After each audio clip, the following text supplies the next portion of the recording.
Item ಯಾವುದೇ ಇರಲಿ try ಮಾಡಿ ಆಚಿ ಚಿಕನ್ ಮಸಾಲಾ. ನೋಡಿ, ಸಿಂಹ ರಾಶಿ ಅಂತ ಬಂದಾಗ ಗೊತ್ತಿಲ್ದಿರೋ ವ್ಯವಹಾರ ಅಂತಂದರೆ ಕೆಲವೊಂದು ಕೆಲಸ ಕಾರ್ಯಗಳಲ್ಲಿ ಏನೋ ಒಂದು ಸಣ್ಣ ಪುಟ್ಟ ತಪ್ಪಾದಾಗ ಕೆಲಸ ಕಳ್ಕೊಳ್ಳೋ ಅಂಥದ್ದು, IT ರೈಡ್ ಆಗುವಂಥದ್ದು, ಅಥವಾ ನಿಮ್ಮ ಜಮೀನಾಗಿರ್ಬೋದು, ನಿಮ್ಮ ಆಸ್ತಿ ಮೇಲೆ ಯಾವುದಾದ್ರೂ ವಿವಾದಗಳು ಬರ್ತಕ್ಕಂಥದ್ದು, ಅಥವಾ ಕೋರ್ಟು ಕೇಸು ಪ್ರಾಬ್ಲಮ್ ಬರ್ತಕ್ಕಂಥದ್ದು, ಇದೆಲ್ಲವೂ ಕೂಡ ಸಿಂಹರಾಶಿಯವ್ರಿಗೆ ನಡೆಯುತ್ತೆ. ಏನೂ ಇಲ್ಲ ಅಂದರೆ ನೀವೇನು ಕೆಲಸ ಮಾಡ್ತಿರ್ತೀರ ಆ ಕೆಲಸ ಕಾರ್ಯದಲ್ಲೂ ಕೂಡ ಏನೋ ಒಂಥರ ಕಿರುಕುಳ. ಯಾಕಂದರೆ ಕೇತು ಆಲ್ರೆಡಿ ಸಿಂಹರಾಶಿಯಲ್ಲಿದ್ದಾನೆ, ಶುಕ್ರ ಬರ್ತಾನೆ, ದುಡ್ಡನ್ನು ತುಂಬ ಚಾಣಾಕ್ಷತನದಿಂದ ನಿಮ್ಮ ಹತ್ರ ದುಡ್ಡು ಎತ್ತುತ್ತಾರೆ. ಅಂದರೆ ದುಡ್ಡನ್ನು ಕಳ್ಕೊಳ್ತೀರಾ. ಕೇತು ಶುಕ್ರ ಸೇರಿದಾಗ ದುಡ್ಡನ್ನು ಹಾಳು ಮಾಡ್ಕೊಳ್ತೀರಾ. ಮೂರನೇ ಮನೆ, ಫ್ರೆಂಡ್ಸ್ ಆಗಿರ್ಬೋದು, ಸಂಬಂಧದವರಾಗಿರ್ಬೋದು, ಪಾರ್ಟ್ನರ್ಶಿಪ್ಪಲ್ಲಾಗಿರ್ಬೋದು, ಯಾರಾದರೂ ಸರಿ, ಯಾರಾದರೂ ಬಂದಾಗ ಏನಾದರೂ ಹೊಸ ಇನ್ವೆಸ್ಟ್ ಮಾಡಿ, ಇಲ್ಲ ಯಾರಿಗಾದ್ರೂ ನೀವು ಏನಾದರೂ ಆಗಿ ನೀವು ಅವ್ರಿಗೆ ದುಡ್ಡು ಕೊಟ್ಬಿಡ್ತೀರಾ. 3 ತಿಂಗಳು ಸಿಂಹ ರಾಶಿಯವರು ಒಂದೇ ₹1 ಕೂಡ ಬಿಚ್ಚಬಾರ್ದು. ನಿಮ್ಮ ಹತ್ರ ಇದೆಯೋ ಇಲ್ವೋ, ಇಲ್ಲ ಮಧ್ಯವರ್ತಿಕೆಗೆ ಹೋಗಿ ಶ್ಯೂರಿಟಿ ಹಾಕಿರ್ತೀರ ನೋಡಿ, ಅಲ್ಲೂ ಕೂಡ ನಿಮಗೆ ಉಳಗಾಲ ಇರೋದಿಲ್ಲ.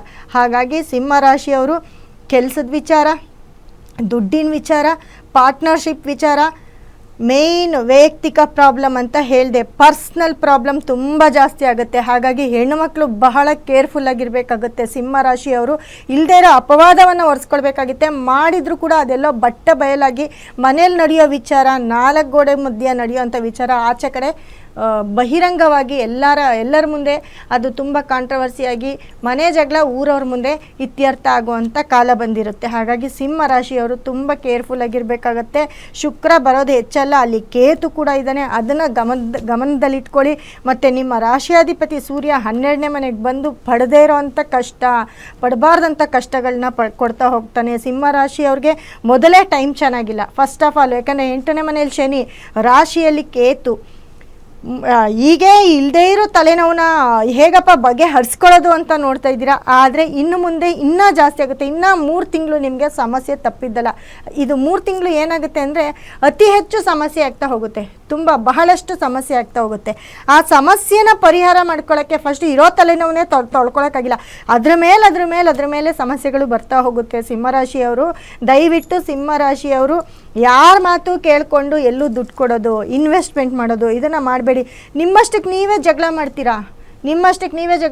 ಮನೇಲಿ ಜಗಳ, ಹೊರಗಡೆ ಜಗಳ, ಪಾರ್ಟ್ನರ್ಶಿಪ್ಪಲ್ಲಿ ಜಗಳ, ಕೆಲಸಕ್ಕೆ ಹೋಗ್ತಿದ್ರೆ ಕೆಲಸದ ಅಧಿಕಾರಿಗಳ ಜೊತೆ ಜಗಳ, ಇಲ್ಲ ಅವ್ರ ಕೈಲಿ ಏನೋ ಒಂದು ತಪ್ಪು, ಅವ್ರ ಹತ್ರ ಏನೋ ಸಿಕ್ಕಾಕೊಳ್ಳೋದು, ಈ ಥರದ್ದು ಪ್ರಾಬ್ಲಮಲ್ಲಿ ವಿಲ ಒದ್ದಾಡ್ತೀರಾ ಸಿಂಹರಾಶಿಯವರು. ನೋಡ್ಕೊಳ್ಳಿ, ನಿಮ್ಮ ಟೈಮು ತುಂಬ ಬ್ಯಾಡ್ ಆಗಿದೆ. ಟೈಮ್ ಚೆನ್ನಾಗಿದೆ ಅಂತ ತಿಳ್ಕೊಂಡು ಎಲ್ಲೂ ಇನ್ವೆಸ್ಟ್ ಮಾಡೋಕ್ಕೆ ಹೋಗಬೇಡಿ. ಸಿಂಹರಾಶಿಯವರು ಬಹಳಷ್ಟು ಕೇರ್ಫುಲ್ಲಾಗಿರಿ. ಆಲ್ರೆಡಿ ನೊಂದು ಬೆಂದಿರೋರೇ ಸಿಂಹರಾಶಿಯವರಾಗಿರ್ತೀರ. ಅದರಲ್ಲೂ ಮಾ ಅನ್ನೋ ಅಕ್ಷರ ಅಂದಿದ ತಕ್ಷಣ ನೋಡಿ, ಸಿಂಹರಾಶಿಯಲ್ಲಿ ಯಾರು ನಕ್ಷತ್ರದ ಪ್ರಕಾರ, ರಾಶಿ ಪ್ರಕಾರ, ನಕ್ಷತ್ರದ ಪ್ರಕಾರ, ಅದರಲ್ಲೂ ಮಖ ನಕ್ಷತ್ರ, ಪುಬ್ಬ ನಕ್ಷತ್ರ, ಉತ್ತರ ನಕ್ಷತ್ರ, ಮೊದಲನೇ ಪದ, ಇವರು ನಕ್ಷತ್ರದ ಅನುಸಾರವಾಗಿ ಯಾರು ಹೆಸರಿಟ್ಕೊಂಡಿರ್ತೀರಾ, ಎಂ ಅನ್ನೋ ಅಕ್ಷರದಲ್ಲಿ, ಮಿ ಅನ್ನೋ ಅಕ್ಷರದಲ್ಲಿ, ಅವ್ರಿಗೆಲ್ಲ ಈ ಗೋಚಾರ ಫಲ ತಗಲುತ್ತೆ. ಈ ಗೋಚಾರದ ಫಲ ಅನ್ವಯಿಸುತ್ತೆ. ಅದೇ ರೀತಿ ಮಾ ಅನ್ನೋ ಅಕ್ಷರ, ಇವಾಗ ನೋಡಿ ಎಕ್ಸಾಂಪಲ್, ನಂದೇ ಹೆಸರು ಮೀತಾ ಅಂತ. ಸೊ ನಂದು ಸಿಂಹರಾಶಿ ಅಲ್ಲ, ನಂದು ಬೇರೆ ರಾಶಿ ಇದ್ದು ನಾರ್ಮಲಾಗಿ ಹೆಸರಿಟ್ಕೊಂಡಿರೋರಿಗೆ ಅಷ್ಟು ಅನ್ವಯಿಸೋದಿಲ್ಲ. ಆದರೆ ಈ ರಾಶಿ, ಇದೇ ನಕ್ಷತ್ರದಲ್ಲೇ ಹೆಸರಿಟ್ಕೊಂಡಿರೋರಿಗೆ ಖಂಡಿತವಾಗ್ಲೂ ಅದರ ಒಂದು ಫಲಗಳು ಅನುಭವಿಸ್ಬೇಕಾಗುತ್ತೆ. ಹಾಗಾಗಿ ಸಿಂಹರಾಶಿಯವರು ಯಾರು ಮಕ ಪುಬ್ಬ ಉತ್ತರ ನಕ್ಷತ್ರದಲ್ಲಿ ಮಾ ಅನ್ನೋ ಅಕ್ಷರದಲ್ಲಿ ಹೆಸರಿಟ್ಕೊಂಡು ಅವರೆಲ್ಲ ತುಂಬ ಕೇರ್ಫುಲ್ ಆಗಿರಿ. ಅವ್ರಿಗೂ ಒಂದಲ್ಲ ಒಂದು ತೊಂದರೆಗಳು ಬರ್ತಾ ಇರುತ್ತೆ. ಆಲ್ಮೋಸ್ಟ್ ಸಿಂಹರಾಶಿ, ಮಕ ನಕ್ಷತ್ರ, ಪುಬ್ಬ ನಕ್ಷತ್ರ ಇವ್ರಿಗೆಲ್ಲರಿಗೂ ಕೂಡ ಒಂದಲ್ಲ ಒಂದು ತೊಂದರೆಗಳು ಬರ್ತಾನೆ ಇರುತ್ತೆ. ತೊಂದರೆ ಮೇಲೆ ತೊಂದರೆ ಮಾಡ್ಕೊಳಕ್ಕೆ ಹೋಗ್ಬೇಡಿ.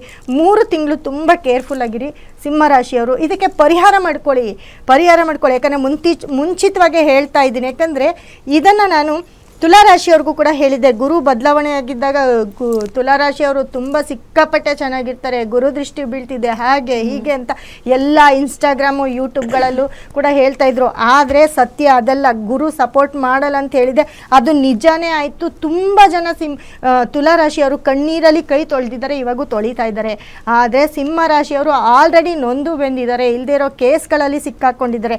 ಕೋರ್ಟು, ಕೇಸು, ಜೈಲು ಇವೆಲ್ಲವೂ ಸಿಂಹರಾಶಿಯವ್ರಿಗಾಗತ್ತೆ. ಹಾಗಾಗಿ ತುಂಬ ಕೇರ್ಫುಲ್ ಆಗಿರ್ರಿ. ಸೂರ್ಯ 12ನೇ ಮನೆ, ರಾಶಿಯಾಧಿಪತಿ ಸೂರ್ಯ 12ನೇ ಮನೆಗೆ ಬಂದು ನಿಮಗೆ ಅವನು 7ನೇ ದೃಷ್ಟಿ, ಗುರು ಮತ್ತು ಸೂರ್ಯ ಸೇರಿ 7ನೇ ಮನೆ ನೋಡ್ತಾನೆ. ಅದು 6ನೇ ಮನೆ ಆಗಿರುತ್ತೆ. 6ನೇ ಮನೆ ಯಾರು?